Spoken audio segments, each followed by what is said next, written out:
अस्सलाम वालेकुम, क्या हाल चाल है सबके। अभी मेरे सामने पेयर ओपन है बूम थाउजेंड। बूम थाउजेंड का कल हम लोगों ने ये सेटअप ड्रा किया था। ये डिमांड जोन है, बिल्कुल फ्रेश बनी है। तो ये स्पोर्ट से मार्केट को रिजेक्शन हुई है और D1 की स्पोर्ट है। तो हम लोग ये डिमांड जोन है, हम लोग वेट कर रहे हैं कि मार्केट यहाँ से आए और फिर यहाँ से कोई छोटे टाइम फ्रेम में एविडेंस देख के अच्छा सा और मार्केट के जो है ना मूव उसको कैच करें, ठीक है। अब हुआ क्या है कि ये है D1 की एंट्री, ठीक है। आप लोगों ने एक बात याद रखनी है, जो D1 की एंट्री होती है ना, वो कभी भी पलक झपकने के साथ नहीं होती है। यानी कि ऐसा नहीं है कि आप लोगों ने लगाई है 2 घंटे बाद 3 घंटे बाद वो एंट्री आप लोगों के हाथ में आ गई या नहीं, ठीक है। जो होती है ना D1 की एंट्री, ये बाज दफा 3 4 5 दिन, इतने दिन नॉर्मली जो है ना ये ले ही जाती है, ठीक है। अच्छा, अगर मैं इसकी बात करूँ ना, अगर आप अब ये देखें, आप लोग थोड़ी सी जो है ना वो चीज़ को आपने समझना है चीज़ को, कि हम लोगों ने इस ज़ोन को जो है ना ड्रा किया है कि मार्केट यहाँ से आएगी और बाइट्स लेने के बाद फिर ऊपर जाएगी। तो देखें, कल के दिन में मार्केट यहाँ पर रुक गई है, ठीक है।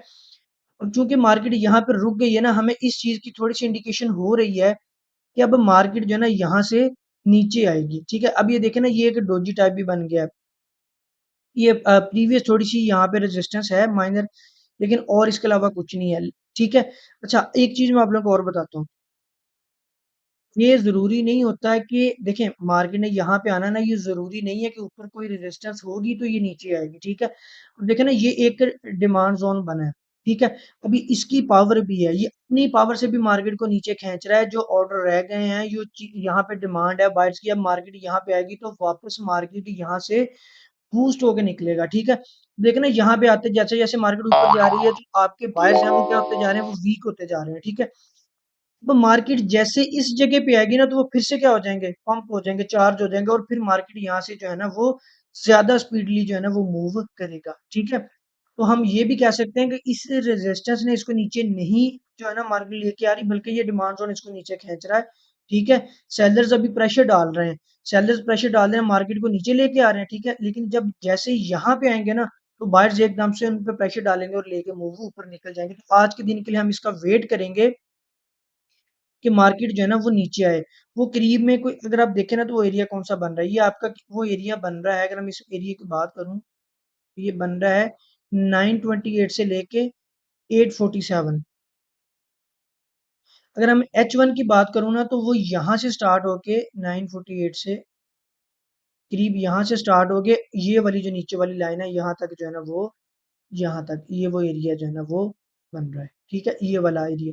अच्छा, अब हम लोगों ने इसको ट्रेड कैसे करना है, जैसे मार्केट यहाँ पे आएगी ना, अब देखिए ये काफी बड़ा जोन है, तकरीबन 100 पिप का है। तो छोटे टाइम फ्रेम M30, MH1 या M15, इनके अंदर मार्केट अच्छा खासा आपको एक सेटअप देगी बना के, ठीक है। वो वेज भी हो सकता है, वो डिसेंडिंग चैनल भी हो सकता है, वो डाइवर्जेंस हो सकती है, कोई भी चीज हो सकती है। मार्केट यहाँ पे प्रॉपर एविडेंस देगी। देखे ना, इतने बड़े जोन के अंदर मार्केट यहाँ से ऊपर जाएगी, यहाँ से जाएगी या यहाँ से जाएगी, ठीक है। देखें, यहाँ से जाएगी या फिर यहाँ से या फिर यहाँ से, ठीक है। अभी हमें नहीं जो है ना वो चीजें कंफर्म है, ठीक है। लेकिन जब पैटर्न बनेगा ना, तब हमें क्लियर हो जाएगा कि मार्केट ने इस सारे जोन से कहाँ से जाना है, क्योंकि ये सारे का सारा जो है ना ये डिमांड जोन है।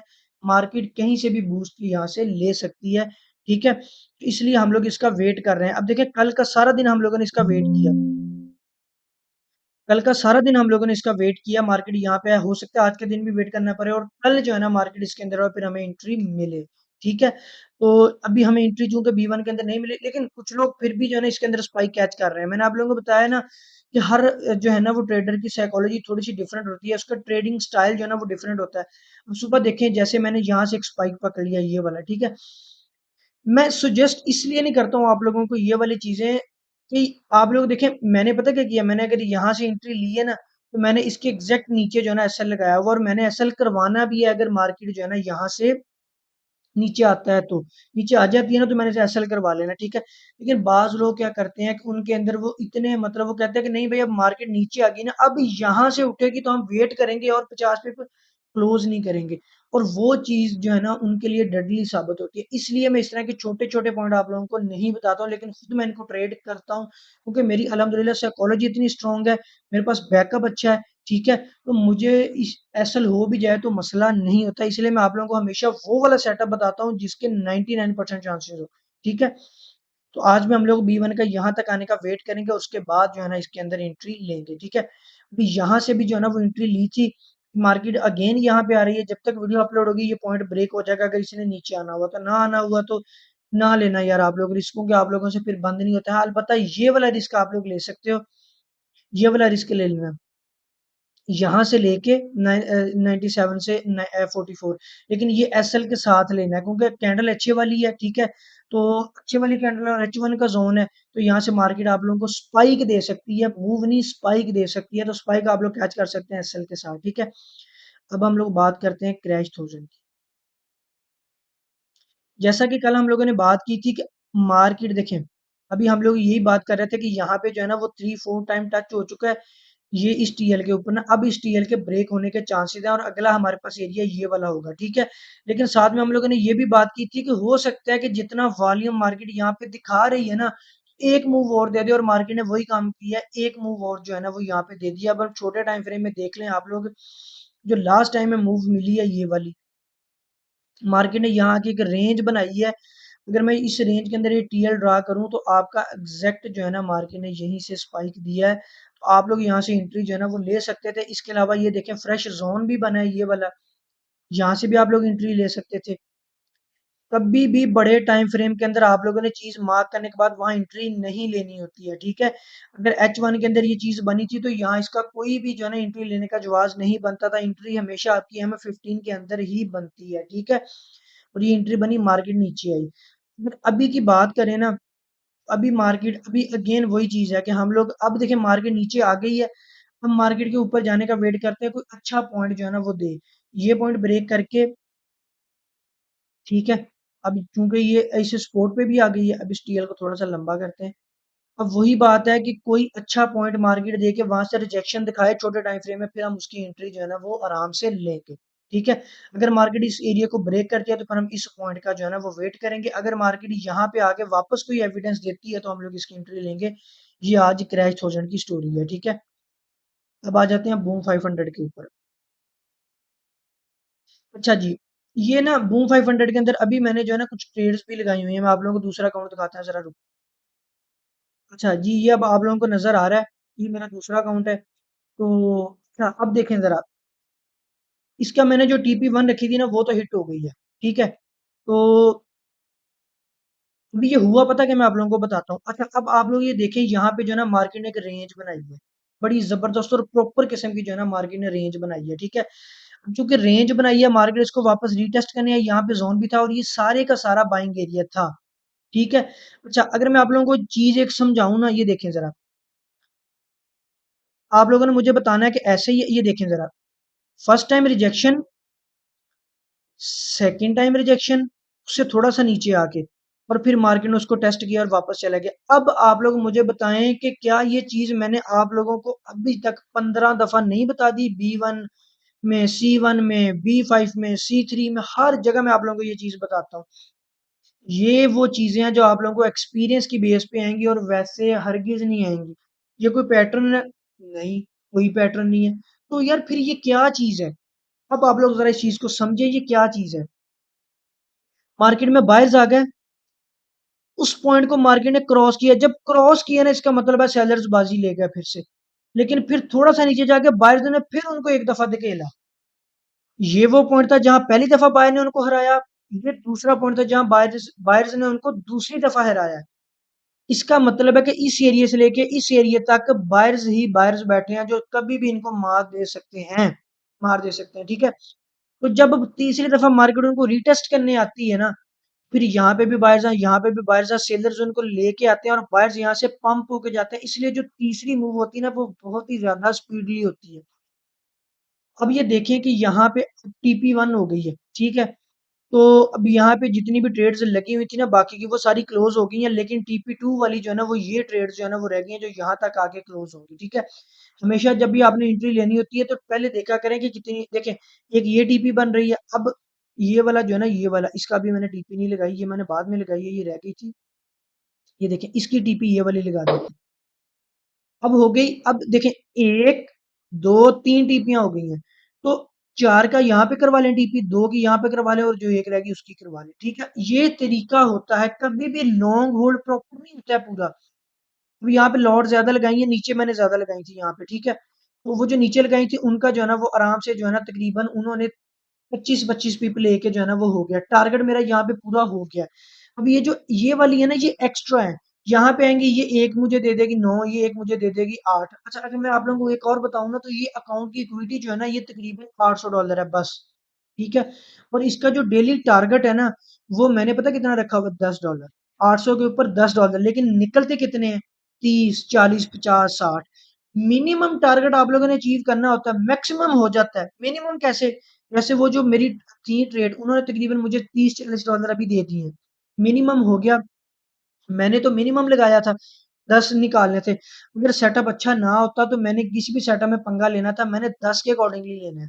टारगेट छोटा रखने का फायदा ये होता है कि जब जिस दिन सेटअप नहीं बनता ना उस दिन आप लोग पंगा छोटा लो, ठीक है? जिस दिन सेटअप बनेगा उस दिन तो फिर आपने लेना ही लेना है, ठीक है?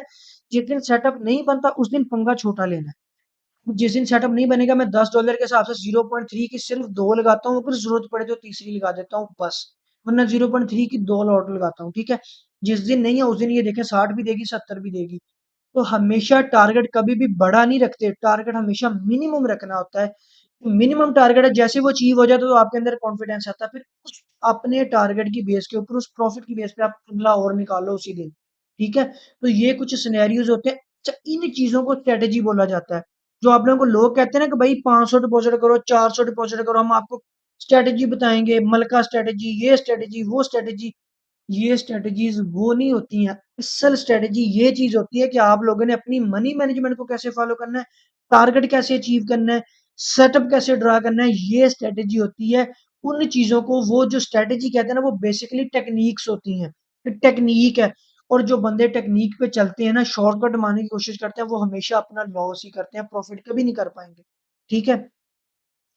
अब ये चीज आप लोगों को समझ आ गई। अब ये सारे का सारा बाइंग एरिया था, ठीक है?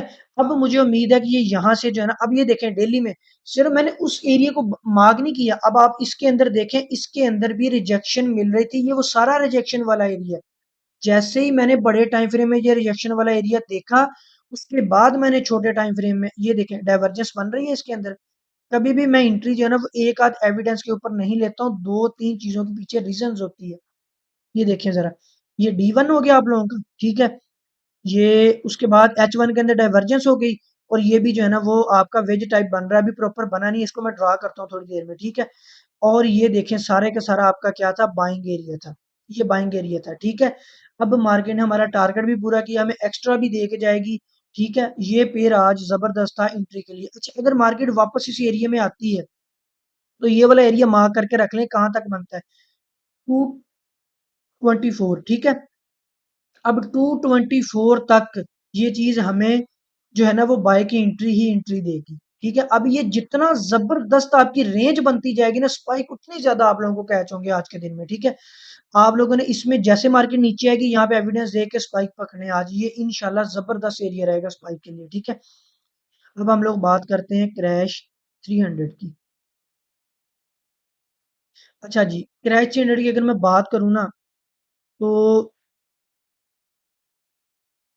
अभी जो है ना मैं एक एरिया मार्क कर रहा था इसके अंदर, ये वाला देखिए जरा, ये कल का हम लोगों ने एरिया मार्क करके रखा है, इसकी वजह ये उसके अंदर आया नहीं, अभी ये इस एरिया के अंदर जो है ना वो मार्केट जा रही है। जैसे ही ये मार्केट इस एरिया के अंदर जाएगी ना तो इसको यहाँ से अच्छी खासी रिजेक्शन मिलेगी, ठीक है? यहाँ से लेके यहाँ तक। अब चूंकि ये एरिया बड़ा है तो हम लोग किस चीज का वेट करेंगे, फिर उसका रेंज बनने का। रेंज में क्यों कहता हूँ, क्योंकि जब भी रेंज बनती है तो छोटे टाइम फ्रेम्स के अंदर पैटर्न बनते हैं, ठीक है? इस चीज को आप लोगों ने आज जहन में रखना है। अच्छा ये भी एक चीज जो है ना मैंने ड्रा की हुई थी, ये 4230 वाली, ये एरिया कुछ था सेलिंग के लिए, लेकिन इस एरिया का एक ही मसला था कि ये बगैर उसके जो है ना वो कभी भी नहीं होना था। यानी कि ये बगैर एसएल के कभी नहीं आप एरिया को ट्रेड नहीं कर सकते थे, क्योंकि इससे ऊपर एक बड़ा जबरदस्त एरिया हमारे पास पड़ा था, ठीक है? क्योंकि ये एरिया बड़ा जबरदस्त पड़ा इसलिए ये इसको कभी भी ऊपर अपनी तरफ खींच सकता है। जब भी एक ऊपर आपका मेजर एरिया पड़ा हो ना तो माइनर एरिया को नीचे ट्रेड करने के साथ साथ आपने हमेशा एसएल लगाना होता है, ठीक है? अब यार मेरा ना कहीं पे ये बंद ना हो जाए लैपटॉप, ठीक है? आज इसके यही जो है ना वो एनालिसिस है। कि ये एरिया जो है ना यहाँ तक आएगा, हम इसको जो है ना वो देखेंगे। अगर क्रैश 500 की बात करें, जल्दी से कर लेते हैं। देखें क्रैश की जैसे हम लोगों ने बात की थी, D1 का ये एरिया ब्रेक हो गया, ठीक है। अब मार्केट नीचे आ रही है, अब मार्केट नीचे आ रही है तो हम लोग इस चीज का वेट करेंगे, इंशाल्लाह ये बहुत जल्द मार्केट यहाँ पे आएगी। कोई 100 पिप की या 150 पिप का जो है ना वो मार्जिन रह गया है, तकरीबन जो है ना मेरे ख्याल में 100 पिप का रह गया है। फिर हम इंशाल्लाह इसको यहाँ से लॉन्ग बाय करेंगे, और यही अभी इसका जो है ना वो एविडेंस बन रहा है। इसके अलावा चूंकि ये अभी अपने लोएस्ट पॉइंट के ऊपर है, हिस्ट्री के लोएस्ट पॉइंट के ऊपर है, तो हम लोग पीछे कोई हिस्ट्री नहीं देख सकते हैं। तो इस पेयर को आप लोगों ने बड़े एहतियात के साथ ट्रेड करना है। अगर इसके अंदर कोई छोटे टाइम फ्रेम में आप लोगों को वेज टाइप मिलता भी है, जस्ट लाइक दिस, जैसे ये है, इसको भी बगैर एसएल के आप लोगों ने ट्रेड नहीं करना है। तो मैं तो आप लोगों को यही कहूंगा कि आप लोग वेट करें और इसको उस पॉइंट तक आने दें, फिर वहां से उसको रिजेक्शन मिलेगी, ठीक है। तब तक इसके अंदर जो है ना वो कोई भी एविडेंस भी फिलहाल नहीं बन रहा है, तो इसको जो है ना आप लोग फिलहाल आज के लिए छोड़ दें। क्रैश 1000 को देखें, बूम 500 जबरदस्त एंट्री देगा, बूम 1000 भी आज अच्छी एंट्री जो है ना वो आपको दे सकता है। आज के दिन के लिए क्रैश 500 को छोड़ दें, ठीक है। कमेंट्स में मुझे बताएं मेरी बातें कैसी लगी जो मैंने आप लोगों को स्ट्रेटजीज के बारे में बताई हैं, और कोई क्वेश्चन हो तो वो आप लोग मुझसे पूछें, ठीक है।